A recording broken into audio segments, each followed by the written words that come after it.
Maharashtra top 10 में आपका स्वागत है। आइए देखते हैं महाराष्ट्र की वो खबरें जो इस हफ्ते सुर्खियों में रही।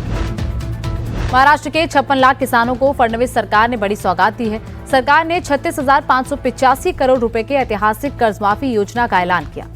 इस योजना का नाम पुण्यश्लोक अहिल्यादेवी होलकर शेतकरी कर्ज मुक्ति है। सरकार का कहना है कि कर्ज माफी से आर्थिक परेशानी झेल रहे किसानों को राहत मिलेगी। वे फिर से खेती में पैसा लगा सकेंगे और जरूरत पड़ने पर नया फसल ऋण ले सकेंगे। 1 अप्रैल 2019 से 31 मार्च 2025 के बीच लिए गए शॉर्ट टर्म क्रॉप लोन पर 2 लाख रुपए तक की कर्ज माफी दी जाएगी।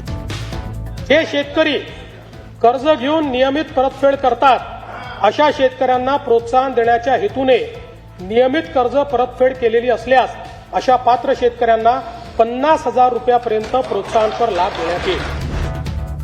कर्ज माफी योजना को लागू करने के लिए महाराष्ट्र सरकार ने प्रोसेस शुरू कर दिया है। सरकार ने सभी सरकारी, निजी और जिला सहकारी बैंकों को पात्र किसानों की जानकारी जुटाने, आधार की जांच करने और एक विशेष पोर्टल पर उनका डेटा अपलोड करने के निर्देश दिए हैं। इसके लिए राज्य और जिला स्तर पर नोडल अधिकारियों की भी नियुक्ति की जाएगी। सरकार का लक्ष्य है कि जुलाई के दूसरे सप्ताह से पात्र किसानों के बैंक खातों में कर्ज माफी की राशि सीधे भेजी जाए।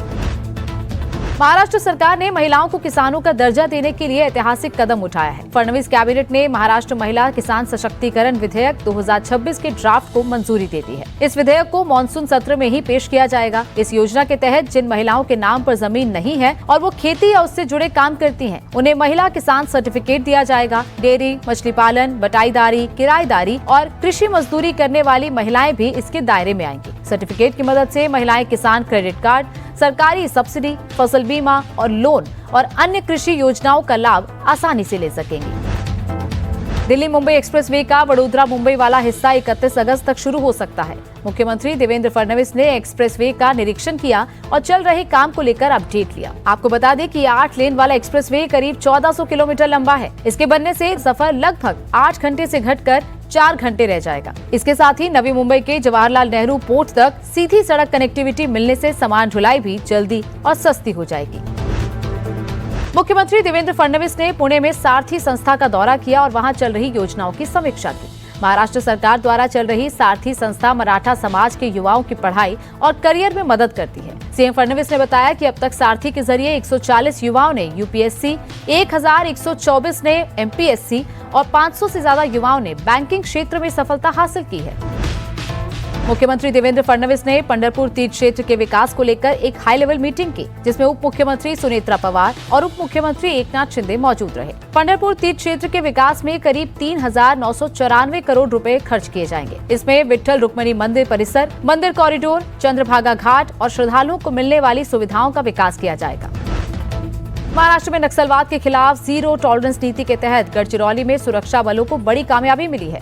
गढ़चिरौली पुलिस और सीआरपीएफ ने मिलकर महाराष्ट्र छत्तीसगढ़ सीमा के पास बालबेड़ा जंगल में माओवादियों का हथियार बनाने के बड़े ठिकाने का भांडाफोड़ किया। कार्रवाई के दौरान मिला 5 से 6 टन हथियार बनाने का सामान जब्त करके नष्ट कर दिया गया है।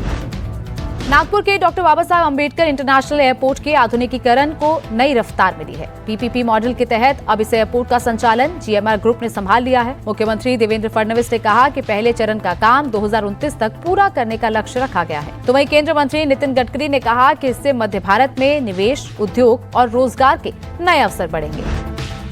महाराष्ट्र सरकार ने आमिर खान के पानी फाउंडेशन के साथ मिलकर सत्यमेव जयते फार्मर कप 2026 लॉन्च किया है। 2022 में शुरू हुआ ये अभियान अब राज्य के सभी 351 तालुकों तक पहुंच चुका है। इसका उद्देश्य किसानों को सामूहिक खेती के लिए प्रेरित करना है। इसमें 18,000 किसान समूहों के करीब 2.5 लाख किसान जुड़े हैं। मुख्यमंत्री देवेंद्र फडणवीस ने कहा कि ये सिर्फ एक प्रतियोगिता नहीं, बल्कि किसानों का आत्मविश्वास बढ़ाने वाला प्रोग्राम है।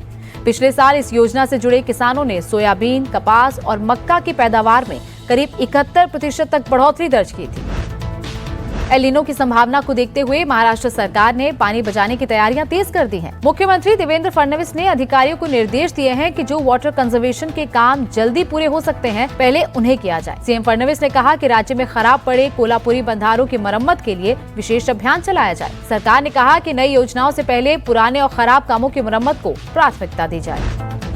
महाराष्ट्र टॉप 10 में फिलहाल इतना ही। हम फिर हाजिर होंगे महाराष्ट्र की नई खबरों के साथ।